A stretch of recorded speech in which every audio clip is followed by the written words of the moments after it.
Hi! In this video I present to you Vivian, our technical framework for deploying and operating virtual prototypes in XR. My name is Patrick Harms and I'm from the Nuremberg Institute of Technology. Some years ago, these new XR systems came to the mass market, and we asked ourselves whether we can use this technology to evaluate the usability of technical devices, for example home appliances. And for this we put virtual prototypes of these devices into XR and asked users to interact with them. And any problems that these users had could be indicators for usability issues of these devices.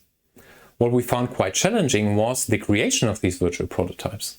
The reason is that you typically start with some kind of static 3D model that may pop out of a CAD software, for example.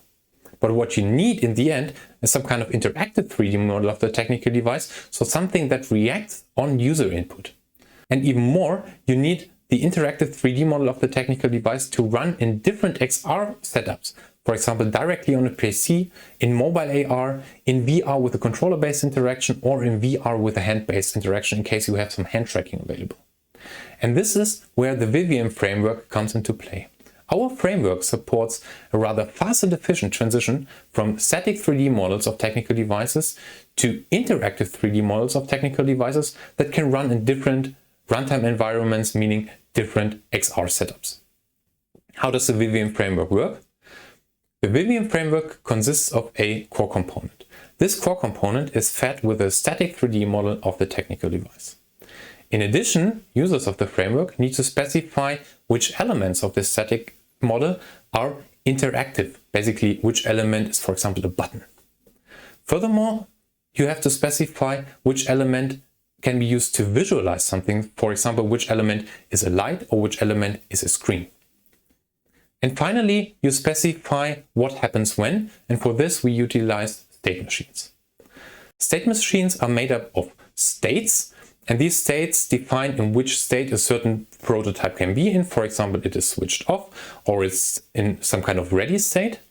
And for each state you specify what the visualization elements show in this specific state. For example, that a certain light is switched on or what content a certain screen is supposed to show. Furthermore, you specify the transitions between these states, and these transitions are typically reactions on user interactions with these interaction elements.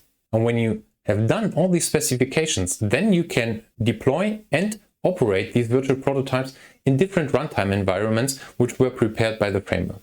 The currently supported runtime environments are a PC runtime environment, which is quite useful for testing and debugging, a mobile AR runtime environment on smartphones, a VR-based runtime environment with a controller-based interaction, and a VR-based runtime environment with a hand-based interaction using a hand tracker.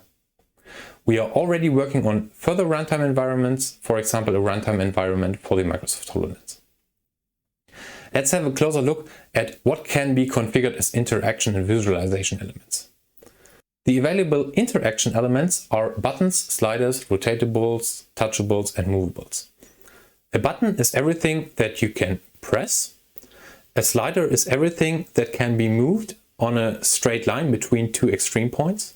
A rotatable is everything that can be rotated around a certain hinge point, for example a knob, but also a door that opens. A touchable is any kind of surface that users can touch on. And finally you have movables, which can be any kind of virtual object that can be moved freely in space, for example a virtual coffee cup that you want to put under the outlet of a virtual coffee machine. Let's have a look at the visualization elements. As visualization elements, the framework currently supports lights, screens and sound. A light is anything that can glow in a certain color. A screen is everything that can show some kind of content, for example an image or a video. And sound can be any kind of file that is played if the virtual prototype changes into a certain state. The combination of a screen and a touchable basically makes up a touch screen. And finally, you specify the state machines. These consist of states, transitions and guards.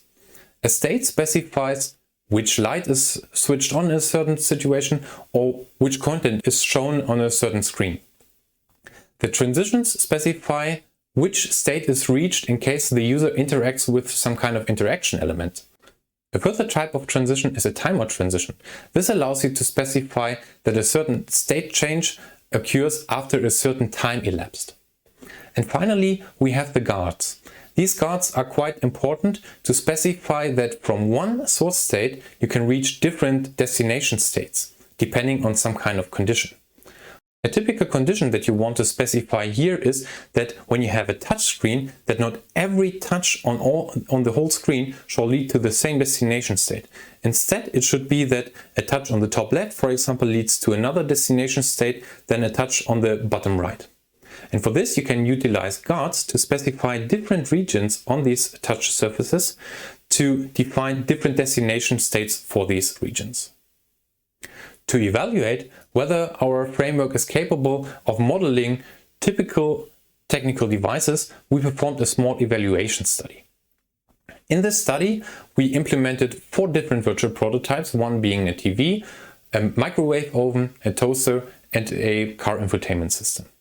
The TV was a rather simple TV. It mainly consisted of a rather large screen to show 3 different videos, and using the remote you were able to switch it on and switch between the different channels. The microwave oven was a bit more complex. It had a light inside of it to visualize that the door is open. You were able to open the door was configured as a rotatable, and you had this coffee cup which was configured as a movable so that you can put it into the microwave oven. The toaster is one usage of a slider. You can use a slider to switch on the toaster. A light was used to show that the resistors inside of the toaster are switched on and glowing.